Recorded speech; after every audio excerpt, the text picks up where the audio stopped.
Hi, everybody. This is DJ Serena from the Squeak Factor here with Cody of Hinder. How are you? I'm doing great. How are you? I'm fucking fantastic. I'm really, really pleased to meet you. Well, likewise. Thank you. Last time we caught up with you was actually at Moondance Jam last year, which was a phenomenal show, mind you, and the Matty Rocks experience last year. What's been going on since? Oh, man. There's been a lot going on since. Mainly we've just been touring and you know, trying to push the new record as much as we can. I mean, we've had a lot of interesting events happen over this summer. You know, with our singer leaving, and then, you know, a bus accident, and as a result of that, Blower had to have reconstructive surgery on his face, and but through all that, you know, we're still here, still rocking it. Fans are loving the show, and that's the most important thing. I was actually gonna ask you about that later, about Blower and how Joey's doing. Yeah, he's doing good, man. He you know, got his surgery done really quick. You know, he wanted to make sure we didn't have to cancel, you know, any shows, so it was good. So your current tour is a very packed schedule, and fill us in on how long this one's been going on, how long it's gonna last. Just tell us more. We've been on this run for I don't know, probably 3 weeks now. We got another 3 or 4 weeks left, so yeah, we've played a lot of dates. It's been really cool. We're doing this tour with Candlebox and Devour the Day, and a new band out of LA called Open Air Stereo, and they're pretty awesome too. So this has been a lot of fun so far, and we're looking forward to the rest of it. To kind of circle back about Joel and the accident in July, and not missing any tour dates, you guys have all just kind of like really bonded and making sure that everything was okay with that. Yeah, we have. I mean, that's the cool thing about this band, especially, you know, with everything that's happened. I mean, it's not like we weren't tight before, but you know, especially the four of us have been, you know, just become like tighter than ever, you know. So you know, we definitely take care of each other. That's for sure. That's definitely something that I read when I was taking a look about everything, that you guys are, you know, from Oklahoma, and just kind of like very bonded down to your roots and stuff like that, and just brothers. Yeah. In a sense. Yeah, I mean, I think that's how. I mean, that's the only way a band can succeed, I think. You know, it's very important, you know, for a band to be on the same page. You know, that's the only way to succeed, I think. Now, on a side note, has Joel recovered from the Nickelback tour incident? Which one would that be? And are you saying mentally or physically? However you care to comment on Well, on the burning, or lighting things on fire. We light things on fire and burn a lot of things a lot. So yeah, he recovers physically very well. Mentally, I don't know that that's the case, but that's okay. Okay, so hey, just kind of moving forward, let's talk about Welcome to the Freak Show. I read how this is a very, very personal album for everybody and covers some real things. Can you elaborate on that? You know, I think all of our albums are you know, very personal. You know, that's kind of how we write. We've always written from personal experiences. So, but for me personally, you know, this was the first record that Marshall and I got to produce, you know, under our production company, Backlounge Productions. So first one that we got to do by ourselves. So that was pretty cool. It's a pretty special album for me. Awesome. You said that you all get along so well because you're 5 or 4 dudes from Oklahoma who like to have a good time. Do you think that a cathartic album like The Freak Show bonds you guys even tighter? Yeah, I think so. I mean, you know, there were a lot of calls that were made, I guess, from, you know, myself and Marshall, as, you know, from a production standpoint, that were very, very different. And, you know, to know that the band was behind us in every decision we ever made, you know, was pretty cool to me. You know what I mean? I think that's pretty special in a band, you know, for guys to just kind of have so much trust and kind of go with the flow. That's pretty awesome. Okay, so I guess my next question would be with trust and just like bonding, and what do you guys do, like just to kind of have like a bonding type like rap session, just to, you know, get back to your roots like every so often, just like after like a big tour? I don't know. We don't really do anything out of the ordinary, really. I mean, we all live, within 10 minutes of each other. So when we're at home, we're always, hanging out, going to dinner, going to bars, mostly going to bars. Uh, so I mean, somebody's always having a party or something. So we're together quite a bit at home too. Um, back to the music half of everything.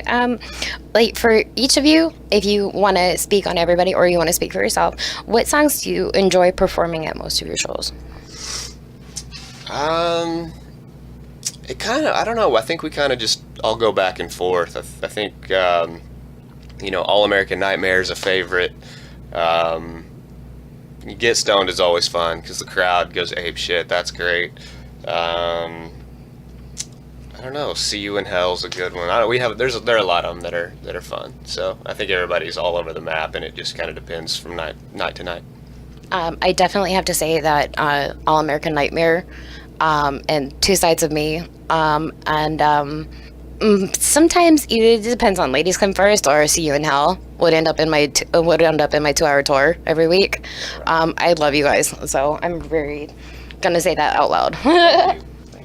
A friend of ours, Dan Wall from Classic Rock Revisited, said that Hinder is a band that exemplifies how these newer and younger bands get it in regards to how they interact with and treat their fans. Based on what you've experienced in your climb to successes and you've achieved, how do you see Hinder as different in that regard?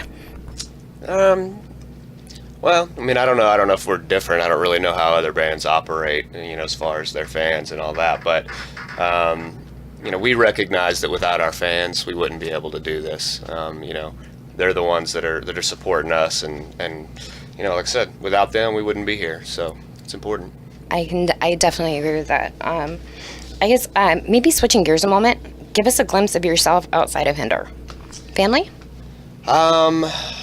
I am married. I have no children. I have 3 dogs, and I spend the majority of my time probably in the studio. I've got a studio at the house, like I said, and Marshall and I do a lot of recording and writing, and so it's mostly music all the time. We've got another, side project that we always work on and stuff, just playing country music for fun, and so. With that. Yeah, it's a pretty cool project. You can hear some of it on Sirius XM. It's a little project called Drink More, and Mike and Blower are playing in it with us as well. So we're having a lot of fun with that. But yeah, outside of Hinder, my life is still mostly music. What's your favorite food? My favorite food, chicken wings. Very nice. Yeah. I noted that you, growing up, learned a lot of stuff of Nirvana, and then Metallica's Black Album. Any other favorite bands? Growing up, I was all over the map. Actually, Buddy Holly was one of my favorites growing up. Then I really got into Jimi Hendrix for a while. Then Bad Company, then Metallica, then Pantera, then started getting into country, and then I got into rap for a while, and then so I'm kind of all over the place. There's nothing wrong with that. It's all mine. Right on. And I guess my next question would be: as in high school, did you ever imagine yourself getting here? No, actually. I was in high school. I had actually kind of stopped playing the drums. Besides, some marching band things here and there. So. For me, even whenever I started in college, music really wasn't part of the plan. No, I read that in college you were going for business management. Oh, yeah. Yeah, I was a marketing major. And then Blower and I met, and then, I don't know, probably a couple months after we met, I think, we formed the band, and, that's when everything kind of started getting serious again about music. And that was the first time I had started to play the drums. It was the first time we did our first practice or jam session just for fun. So, but when we first started the band, it became more of a business thing. Just kind of like a challenge to see if I could figure it out. But definitely, obviously it's kind of evolved into more than that for me. So Okay, so here's a couple of fun questions. One of our other DJs and I were talking because he was wanting to make sure that I had my head clear before we came down here to meet you. And he's like, you know what? Here's a couple questions you can ask. He said, boxers or briefs, and why? boxers or briefs, boxer briefs, and I have no idea why. Just because. Well, wicked, now you have your answer. Our boss, Lock Harlan, actually said, do you desire or dread Hinder ever appearing on South Park? Oh, desire for sure, man. On that the South Park thing, that'd be amazing. We get made fun of all the time for all kinds of shit, so it'd be really cool to see it done on a TV show. And I also read something about you were born in Texas? I was born in Plano, Texas, yes, but being from Oklahoma, I can't claim that. Gotcha. You did move there when you were 1. Right, I did. And so I guess that would kind of make me want to ask if you would possibly think would be Texas or Oklahoma be a little bit more redneck? Ooh, that's a tough one. I don't know. I mean, I think they're pretty much the same. I mean, Texas is a lot bigger, so there are a lot more small towns to be more redneck. So maybe we'll go with that one. Fair enough. I totally agree. Okay, so we did bring you a pink headband because we also saw that you have your bandanas and so forth. Now, a current question would be do you have any Duck Dynasty headbands?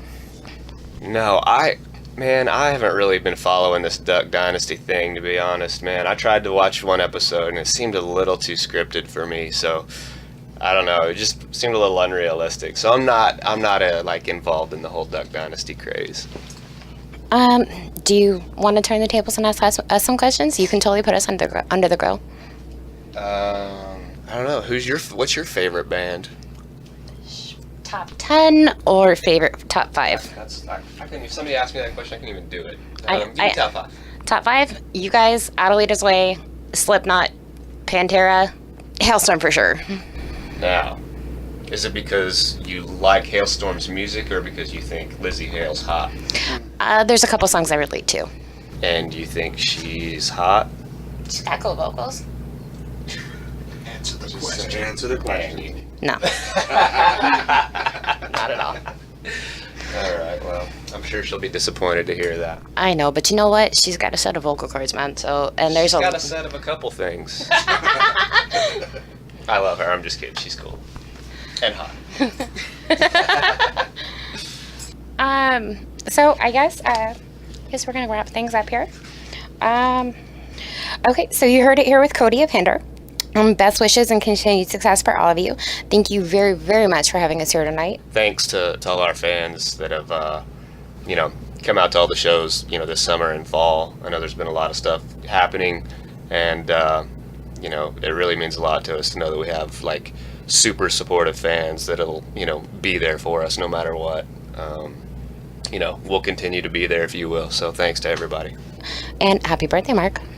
Oh, I'll be sure to tell him that. Thank you.